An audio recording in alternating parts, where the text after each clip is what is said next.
আসসালামু আলাইকুম ভিউয়ার্স। আমরা এখন আছি হচ্ছে ক্যাফে নীল অ্যান্ড রিসোর্ট। এটা নীলগিরি রিসোর্টের একবারে পাশে। এখান থেকে হয়তো হাফ কিলোমিটার বা 1 কিলোমিটার মতো হতে পারে নীলগিরি রিসোর্ট। ওই যে এই পাশে নীলগিরি রিসোর্ট, এই পাশে দেখেন একবারে মেঘ অনেকটা হাতের কাছে। আমরা যখন কালকে বাইক চালিয়ে আসছিলাম তখন মেঘগুলা গায়ে লেগে আমাদের পুরা শরীর ভিজে গেছিলো। এই মেঘগুলা আবার দেখেন অনেকটা নিচে, ওই যে নিচে মেঘ। অনেক সুন্দর একটা জায়গা। এটাই হচ্ছে বান্দরবনের সৌন্দর্য। এখন সকাল 7টার মতো বাজে, সূর্য ঠিকভাবে উঠে নাই, কিন্তু মেঘগুলা অনেক নিচে দেখা যাচ্ছে। ওই যে নিচে সারি সারি মেঘ, আবার এই পাশের মেঘ দেখেন একবারই কাছে। এটা হচ্ছে পাহাড়ের উপরের দৃশ্য। এই যে দেখেন মেঘ, এই রাস্তা দিয়ে কিছু দূর হাঁটলেই মেঘ ধরা যাবে, ছোঁয়া যাবে। অসাধারণ সুন্দর জায়গা। এটা হচ্ছে cafe Neel and resort, Nilgiri রিসোর্টের পাশেই। এখানে দুইটাই রিসোর্ট থাকার জন্য, অল্প ব্যবধানে দুইটা রিসোর্ট আছে।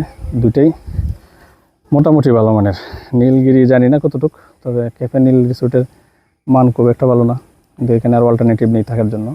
যদি সন্ধ্যা 6টা হয়ে যায় আপনাকে অবশ্যই এখানে থাকতে হবে, কারণ সেনাবাহিনী আপনাকে কোনো দিকে মুভ করতে দেবে না তখন। আর যে পয়েন্টগুলো আছে প্রত্যেকটা চেকপোস্টে আটকায় দেয়, যে কারণে এখানে আসার পরে আর এখান থেকে বাইর হওয়া যায় না এবং নতুন করে আর ঢোকাও যায় না। 6টার পরে আর আসাও যায় না এবং এখান থেকে বাহিরেও যাওয়া যায় না। তো এই জিনিসটা যখন বুঝতে পারে এখানকার হোটেলের লোকেরা একটু রেটটা বাড়ায় দেয়। এই জন্য আগে থেকে হোটেল বুকিং করে নেওয়াটাই ভালো।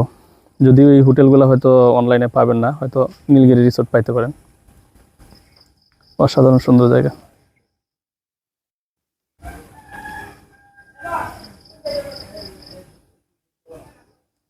চমৎকার ভিউ। ওই যে পিছনে মেঘ।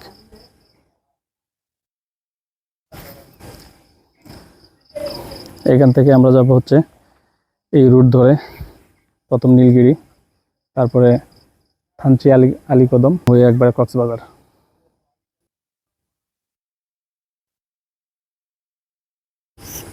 মিনিটে মিনিটে কিন্তু এখানে নিচের দৃশ্যটা পরিবর্তন হচ্ছে। কখনো মেঘগুলা ছড়ায় যাচ্ছে, কখনো মেঘগুলা অনেকটা একসাথে জমাট বেঁধে যাচ্ছে, তখনই সুন্দর লাগতেছে। এখন মেঘগুলো অনেকটা ছড়ায় যাইতেছে।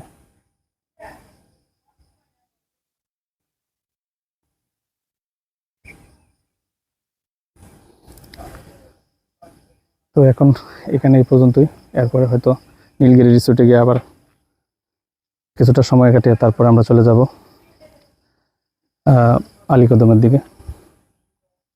ভালো থাকবেন সবাই। আসসালামু আলাইকুম।